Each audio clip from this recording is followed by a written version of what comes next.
Mes chers enfants,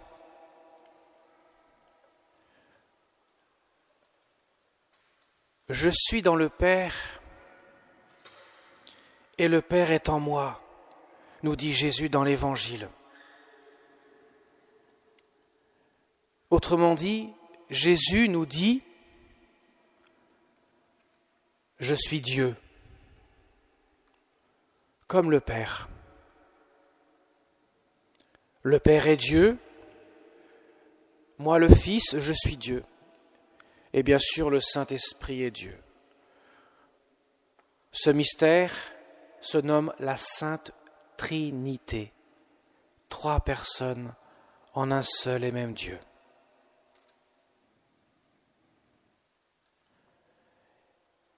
Alors vous savez, il y a 100 ans, il y a même 101 ans, il y a l'ange du Portugal qui vient apparaître à 3 enfants. Lucie, François et Jacinthe. 3 petits bergers.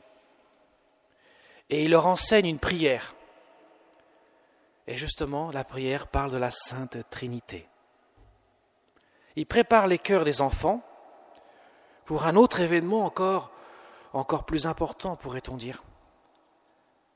Parce que, il y a 100 ans, le 13 mai 1917, la Vierge Marie apparaît à ses 3 enfants, quelques mois après que l'ange du Portugal est venu parler et apparaître à ses 3 enfants. Et la Vierge Marie va demander aux enfants de venir tous les mois,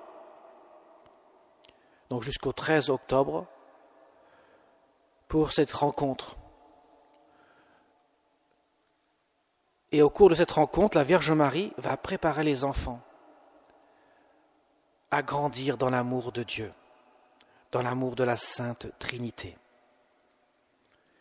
Et son message, substantiellement, c'est-à-dire son message, pourrait-on dire le cœur de son message, repose sur 2 choses particulières, la prière et la pénitence. Elle demande de prier, et particulièrement de prier le chapelet. Prier le chapelet pour la conversion des pécheurs. Vous savez qu'en 1917, peut-être vous ne savez pas les enfants, il y avait une terrible guerre qui existait en Europe, qui faisait des millions de morts. Et justement, Lucie a posé la question, mais est-ce que la guerre va s'arrêter bientôt ? La Vierge Marie répondra plus tard. Elle dira, oui, la guerre va bientôt s'arrêter. Mais elle dit aussi, il y a quelque chose de terrible qui se prépare dans un autre pays très lointain, la Russie. Et si vous ne priez pas, mes enfants, eh bien, ce pays va répandre ses erreurs partout dans le monde et il y aura beaucoup de morts. Donc elle a invité les enfants à prier le chapelet. Et vous savez, elle se donnera un nom, pourrait-on dire un vocable, on appelle ça un vocable. Elle se présentera comme Notre-Dame du Rosaire. Et le chapelet, c'est prier les mystères de la vie de Jésus avec le cœur de la Vierge Marie. Dans l'Évangile, Saint Luc nous parle souvent de cela. Il nous dit, Marie, elle méditait, elle contemplait les mystères de la vie de Jésus. Elle était là, elle était dans le silence, elle voyait ce qui se passait et elle intériorisait. Dans son cœur, elle priait, elle retenait ces événements dans son cœur. Son cœur était pur, donc elle voyait les choses dans la foi. Et justement, en demandant de prier le chapelet, en se présentant comme Notre-Dame du Rosaire, elle dit aux enfants, voyez mes chers enfants, si vous priez, si vous méditez ces mystères du Rosaire, les mystères joyeux, alors Jean-Paul II a rajouté les mystères lumineux, les mystères douloureux, les mystères glorieux, eh bien si vous méditez les mystères en quelque sorte de la vie de Jésus, eh bien, dans mon cœur, je vous ferai connaître ce qui est important de connaître. Je vous aiderai à entrer dans la foi de ces mystères. Ça veut dire en gros cela. Donc la prière, elle insiste beaucoup sur la prière. Alors mes chers enfants, il faut prier. Vous avez peut-être un chapelet, pour certains d'entre vous, n'hésitez pas à le prier. Parce que la prière que la Vierge Marie enseigne aux enfants est la prière du cœur, pourrait-on dire, de la Vierge Marie, qui monte de son cœur vers le cœur de Dieu. Elle nous enseigne que par son cœur, nous pouvons aller vers Dieu. Il y avait un saint qui a vécu dans la région il y a très longtemps, il y a plus de 300 ans, qui disait « Le plus court chemin pour aller à Dieu, c'est de passer par Marie. » C'était le père de Montfort. Donc elle insiste beaucoup sur la prière. Deuxième chose de son enseignement, c'est la pénitence. Offrir ces petits sacrifices de chaque jour pour la conversion des pécheurs. Elle va aider justement Jacinthe et François, qui vont mourir rapidement, très rapidement après, 2 ans, 3 ans après les apparitions. D'abord François, puis ensuite Jacinthe. Ils vont mourir donc très jeunes, vers l'âge de 10 ans. Mais ils auront préparé leur cœur. Et ils vont apprendre à offrir aussi leurs petits sacrifices de chaque jour à Jésus. Ça veut dire, pourquoi offrir les sacrifices? Ça veut dire aimer. Aimer, même si cela est difficile d'aimer. Mais en renonçant à des choses qui nous tiennent à cœur, nous apprenons à aimer. Voilà l'intérêt, pourrait-on dire, de ce que la Vierge Marie enseigne aux enfants, cette éducation à renoncer pour mieux aimer. Parce qu'on ne peut pas aimer sans renoncement. Ça, on l'a perdu de vue dans notre société de consommation, où on veut tout avoir tout de suite. Eh bien, la Vierge Marie nous apprend, et elle apprend aux enfants, que renoncer un petit peu, renoncer à des choses simples de la vie,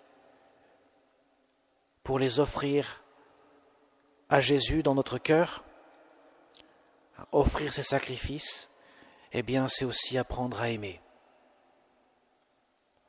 Alors, on peut offrir des choses auxquelles l'on renonce volontairement, mais aussi la Marie a aidé les enfants à renoncer à des choses qu'ils auraient pu vouloir, par exemple la santé, parce qu'ils vont souffrir de la maladie.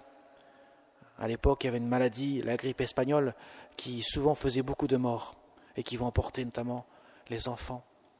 Eh bien, Marie va apprendre, dans la souffrance de la maladie aussi, à renoncer, à vouloir ce qu'il aurait voulu normalement, mais à renoncer pour un plus grand bien, pour l'amour de Dieu. Parce que dans la prière, dans le renoncement, Jésus nous fait connaître son amour.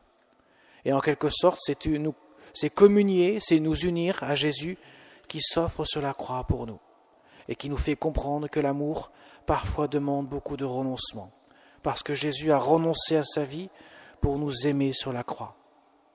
Parfois aussi, il nous faut renoncer pour mieux aimer les autres, qui ne sont pas parfaits comme nous-mêmes ne le sommes pas. Alors la Vierge Marie, à Fatima, elle nous aide en cela. Et vous savez qu'aujourd'hui, le pape François est à Fatima et il va canoniser, ça veut dire il va reconnaître publiquement que les 2 enfants, Jacinthe et François, sont des saints. On pourra dire Saint François, Sainte Jacinthe. Ces enfants de 10 ans sont des saints. Ce qui veut dire que vous aussi, les enfants, vous pouvez devenir des saints. Ce n'est pas réservé à une élite. La sainteté, elle est pour tous. Et c'est quoi la sainteté? C'est d'aimer avec l'amour de Dieu. Aimer avec le cœur de Jésus. Aimer aussi avec le cœur de la Vierge Marie qui nous aide à aimer le cœur de Jésus. Alors demandons cela à la Vierge Marie.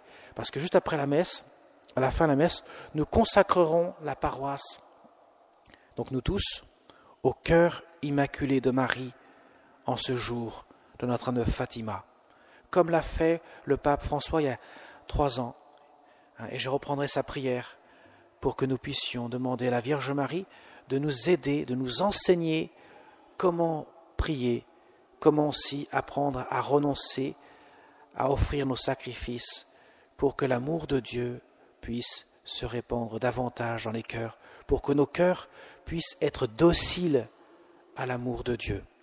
C'est en cela que la prière nous aide et le renoncement, les sacrifices que nous pouvons offrir à Dieu, parce qu'il dispose notre cœur à l'amour de Dieu. Il prépare notre cœur à l'amour de Dieu. Et je voudrais terminer. Mes chers enfants, vous allez vous préparer à la première communion. Aujourd'hui, nous faisons notre retraite. La communion, le mystère de l'Eucharistie. C'est le mystère de la présence de Jésus. Jésus va venir dans notre cœur. Il va habiter notre cœur. Il veut y venir comme si c'était un tabernacle, comme si c'était une église où il pouvait résider. Pourquoi il veut cela? Pour que nous puissions nourrir notre cœur de son amour. Et dans le mystère de la Sainte Communion, de l'Eucharistie, eh bien, nous avons cette présence de Jésus qui nous est donnée pour que nous puissions aimer de son amour. Donc c'est si important de se préparer à cette première communion, parce que Jésus va vous donner le plus beau cadeau que vous puissiez avoir, c'est lui-même. Il veut habiter votre cœur pour faire connaître son amour. Et son amour est éternel. Son amour est source de vie éternelle. En lui, nous trouvons ce que notre cœur demande et réclame éternellement, parce que nous avons été créés par amour de Dieu et pour l'amour de Dieu. Amen.